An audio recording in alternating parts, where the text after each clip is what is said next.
أسعد الله أوقاتكم أعزائي المشاهدين في حلقة جديدة يقدمها لكم يمن انفورميشن سنتر من برنامجكم قضية وشخصية. موضوع حلقتنا لهذا اليوم من المواضيع الهامة والتي ترتبط ارتباطا تام بالمرأة. تمكين المرأة اقتصاديا من المواضيع الهامة التي تساعد في تطوير المجتمع في جميع المجالات وخصوصا المجال الاقتصادي. مفهوم تمكين المرأة اقتصادياً وبرامج تمكينها وأهم المجالات التي سوف تتمكن بها المرأة، كل ذلك سنناقشه اليوم مع ضيفتنا في الاستوديو مدير عام المكتب اليمني للتنمية والاستشارات الأستاذة سماح الخولاني. أهلاً وسهلاً فيكي. أهلاً وسهلاً فيكم. في البداية أستاذة سماح، حابين نعرف مفهوم تمكين المرأة. طب بداية أرحب فيكم وشكرا للاستضافة، وإن شاء الله أكون ضيف خفيف على المشاهدين الكرام إن شاء الله. أولا إذا بدأنا بكلمة تمكين، معنى كلمة تمكين هي القدرة أو الاستطاعة. إذا جينا لتمكين المرأة، هي قدرة المرأة واستطاعتها وتنميتها بزيادة معارفها ومداركها. تمكين المرأة، متى نقدر نقول أن هذه المرأة حصلت على تمكين، لكن نمنحها هذا اللقب أن المرأة من ضمن التمكين عندها التمكين التام أو الكامل. هي طبعا في حالتين: عندما تكون المرأة فعلا قادرة على السيطرة على الظروف المحيطة بها سيطرة كاملة، عندها القدرة على بناء قدراتها، عندها القدرة على التطوير، عندها القدرة على زيادة المعارف واتساع مداركها والسيطرة على الظروف المحيطة بها. النقطة الثانية وهي طبعا الأهم، أول ما تكون المرأة انتقلت من تطوير ذاتها وبناء قدراتها، بالتالي تلقائيا بتتحول إلى عنصر فعال في المجتمع، فبالتالي بتتحول هذا التمكين إلى تمكين نساء أخريات في المجتمع. في هذه يعني إذا تم هذا الموضوعين أو الجانبين في هذه اللحظة، ممكن نقول أن المرأة هنا حصلت على تمكين، أو هذه المرأة نستطيع أن تكون فعلا عنصر فعال في المجتمع.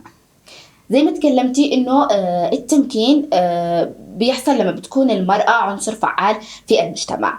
كيف تساهم المشاركة للمرأة في تعزيز دور المرأة في كافة المجالات، مش بس في المجال الاقتصادي؟ طيب، هذا طبعا بيكون مبني على 3 ركائز، خلينا نقول، أو 4 ركائز. الركيزة الأولى وهو الأهم اللي هي المرأة. المرأة إذا طورت من نفسها واستطاعت وتمكنت من أنها تكون فعلا قادرة على أن تكون، مش بالضرورة أن تكون قيادية، ولكن تكون عندها القدرة على التأثير بالبيئة المحيطة بها، وممكن تبدأ بهذا التأثير من الأسرة. هذا المنطلق الأول. المنطلق الثاني أيضا المنظور الاجتماعي أو الركيزة الثانية الاجتماعي، اللي هي نظرة المجتمع للمرأة، مساعدتهم للمرأة في هذا المجال. وتختلف نظرة المجتمع للمرأة بحسب العادات والتقاليد والتربية والأساس الذي تم عليه في البيت. الركيزة الثالثة أيضا اللي هي الحكومة، من خلال تقديم البرامج الحكومية، سواء التشريعات، القوانين التي تسمح للمرأة في الخوض في هذا المجال. والركيزة الرابعة والأخيرة اللي هو أيضا القطاع الخاص. القطاع الخاص بحيث أنه يتيح فرص أكبر للمرأة، سواء بالمشاركة في مشاريع أو إتاحة برضو الفرصة لها في العمل في نفس المشاريع، بحيث أن تكون هذه الفرص متساوية ما بين الجنسين. أنت تكلمتي في الركيزة الثانية على المجتمع أو نظرة المجتمع. نعم. كثير من الأشخاص في مجتمعاتنا بيحدد للمرأة أدوار معينة. خلينا ننتقل إلى التمكين في المجال الاقتصادي. فهل يعتبر ذلك تحدي وعائق يواجه المرأة، إنه المجتمع بس بيحدد للمرأة مثلا دور معين خصوصا في العمل؟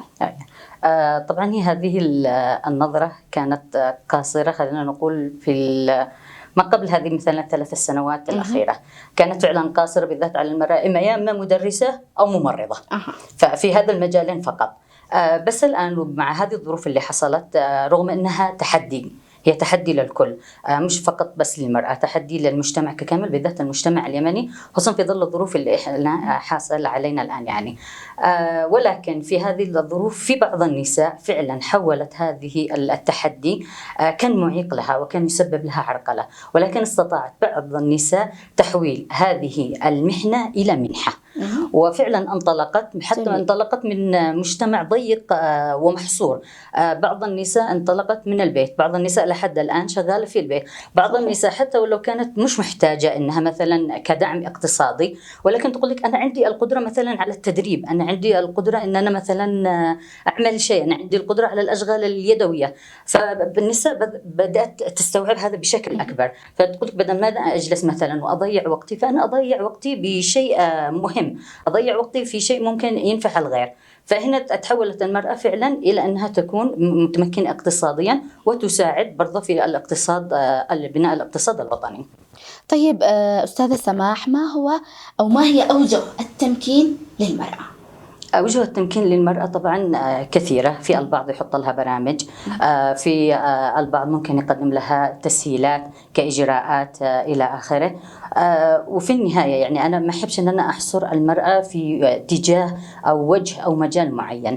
المرأة هي سيدة نفسها، طالما أنت مبدعة أو عندك الابتكار، القدرة على الابتكار في مجال معين، ما تخليش فيه عائق لتحقيق هذا الحلم، لا انطلقي. حتى طبيعي، حتى لو كنا في الظروف العادية من الطبيعي ان انت بتواجهي بعض العراقيل، بعض المشكلات، بعض المعوقات، ولكن اذا انت عندك الإرادة والعزيمة على ان انت تبدعي في مجال، فالمجالات مفتوحة. المجالات صعب ان انا اجي احددها او ان اقول مثلا هذا مجال خاص بالمرأة، هذا مجال خاص بالرجل، هذا مجال خاص بالشباب، لا، المجالات مفتوحة طالما انت عندك القدرة والاستطاعة. فالإنسان سواء الرجل او المرأة متى ما أراد استطاع. صحيح. طيب كيف تساهم عملية التمكين من زيادة نسبة الإنتاج المحلي؟ السؤال ممتاز جدا. طبعا في الآونة الأخيرة بسبب طبعا الحصار والحرب حصلنا على شوية ذائقة مثل ما يقولوا، فالمجالات صارت ضيقة جدا، خصوصا بعد ما فيش مرتبات، الفرص الأعمال قلت، وفي تسريح أيضا للموظفين. فبدأت المرأة إيش تعمل؟ تبدأ تساعد إن هي تعمل إنتاج في البيت، تقدم بعض الأشياء وإن كانت بسيطة. هذا كله طبعا عائده على إيش؟ عائده على الإنتاج المحلي. على الرغم إنه في بعض يعني السيدات ممكن صح خرجت للسوق، بدأت تشتغل في هذا الشيء، بس برضه ظلت محصورة إنها إيش؟ تأخذ بعض الأشياء مثلا من موردين الجملة، واشياء مثلا حتى مشغولات بس للاسف تستوردها من الصين. هي فقط تعمل ايش؟ اعاده بيع لها. لكن احنا نحاول من خلال مثلا اذا اصواتنا وصلت لعدد من النساء، خصوصا ريادات الاعمال، الان ريادات الاعمال ما شاء الله شغالين في هذا المجال، وفتحوا هذا المجال فعلا لدعم الانتاج المحلي. طالما ان احنا بنتكلم على انتاج محلي، فبالتالي لازم ننطلق من هذه المنتجات اليمنيه. صحيح. نبدأ ننطلق من هذا. في عندنا طبعا في نماذج لسيدات ما شاء الله شغالت في البن، في صحيح. العسل اليمني. فأنت طالما احنا داخلين على يعني دعم للإنتاج المحلي والوطني، وطلعوا السيدات يعني ما شاء الله خصوصا ماهرات يعني بهذه الأشياء صحيح. البسيطة، الأشغال اليدوية. فنتجه ليش ما نعملش احنا الطابع اليمني، الهوية اليمنية، نحافظ على الهوية اليمنية طالما احنا عندنا القدرة والاستعداد على الانطلاق من هذه النقطة. خلينا نرجع لدور المنظمات الدولية أو حتى منظمات المجتمع المدني في موضوع تمكين المرأة. ما هو رأيك بدورهم؟ طبعا في منظمات الآن شغالة، والفرصة نعتقد هذه يعني خلال هذا الحرب كانت فرصة لنا فعلا، لأن ليش فتحت وسلطت الضوء، خلت المنظمات سواء الدولية الإقليمية حتى المحلية سلطت الضوء على المرأة. لو أعتقد أن لو كنا في الوضع الطبيعي ما كانش بيتم تسليط الضوء بهذا الشكل المباشر على تمكين المرأة، حتى وإن كانت هذه يعني حصار علينا أو نحن قابعين يعني في ظل الحرب، ولكن بالعكس هذه فرصة أتيحت للمرأة، فتحت لها مجالات كثيرة ومتعددة.